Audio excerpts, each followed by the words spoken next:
Ciao a tutte e a tutti, è un piacere enorme essere qui e condividere un po' della mia storia con voi. Sono sempre stata un po' alla ricerca del mio spazio e lo sono ancora adesso. Non c'è stato un momento preciso in cui ho detto cambio vita e mi lancio in questa avventura senza paracadute. Piuttosto credo che ci sia stato un accumulo di consapevolezze, la voglia di vivere la vita nel modo più aperto possibile e di allontanarmi da uno schema che mi ingabbiava e che sentivo non mi appartenesse. Viaggiare è diventato sì un modo per conoscere nuove culture, per scoprire il mondo, ma anche e soprattutto un modo per approfondire la conoscenza di me stessa. In realtà la mia pagina Instagram nasce nel lontano 2013, soltanto che all'inizio la utilizzavo più come strumento di osservazione e ricerca per il mio lavoro come social media strategist. Solo negli ultimi anni è diventato qualcosa in più di un semplice profilo social. Ci ho messo la faccia e ho deciso di condividere e raccontare i miei viaggi, le mie avventure e le mie disavventure. Con il tempo poi è diventato un vero e proprio strumento di connessione con persone che come me amano viaggiare, amano vivere esperienze, avventure,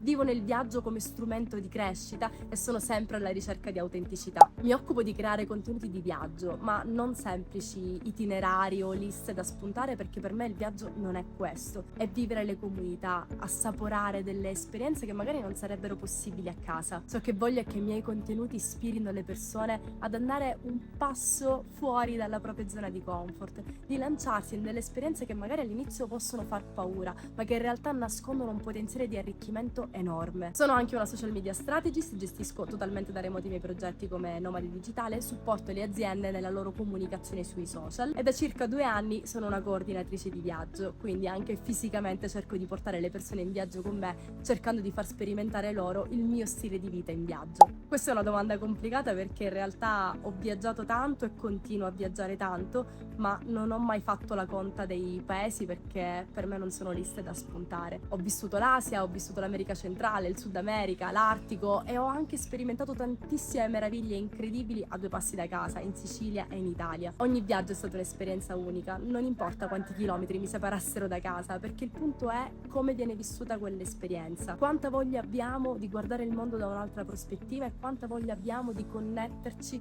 con una comunità che magari è differente dalla nostra. Anche un piccolo spostamento può diventare un grande viaggio se si vive con il cuore aperto e con la voglia di imparare qualcosa. In realtà vivendo in viaggio di momenti emozionanti ce ne sono stati tanti, tantissimi. Forse uno dei più recenti è stato proprio il Capodanno che ho vissuto qui in Colombia. Le festività natalizie sono sempre un momento molto particolare quando si vive lontano da casa perché si ha voglia di calore. E proprio qui in Colombia mi è capitato di vivere il Capodanno con una famiglia locale, festeggiando con loro, mangiando con loro, giocando con loro, come se facessi proprio parte della famiglia. E ancora una volta il viaggio mi ha insegnato che i legami umani possono essere fortissimi anche in contesti così diversi. I miei obiettivi sono in continua evoluzione, un po' come me. Sicuramente voglio continuare a viaggiare, voglio continuare a scoprire il mondo, voglio continuare a farmi ispirare dalle persone che incontro. Voglio che il mio messaggio arrivi a quante più persone possibili perché voglio un po' smontare il concetto di normalità. Non esiste una regola, non esiste una ricetta perfetta per la vita felice, ma ognuno ha la propria ricetta e voglio che quante più persone possibili si sentano libere di aggiungere ingredienti alla propria ricetta per far sì che ciascuna esperienza di vita sia piena, unica e inimitabile. Per il 2025 ci sono tantissime idee, ci sono sicuramente tanti viaggi di gruppo, ci sono piccoli grandi sogni come la voglia di vivere con una comunità indigena per raccontare il loro stile di vita. Ci sono delle sfide come quella di percorrere 1117 km a piedi. Insomma, i progetti sono tantissimi e sono tutti legati dalla voglia di connettermi con me stessa e con gli altri.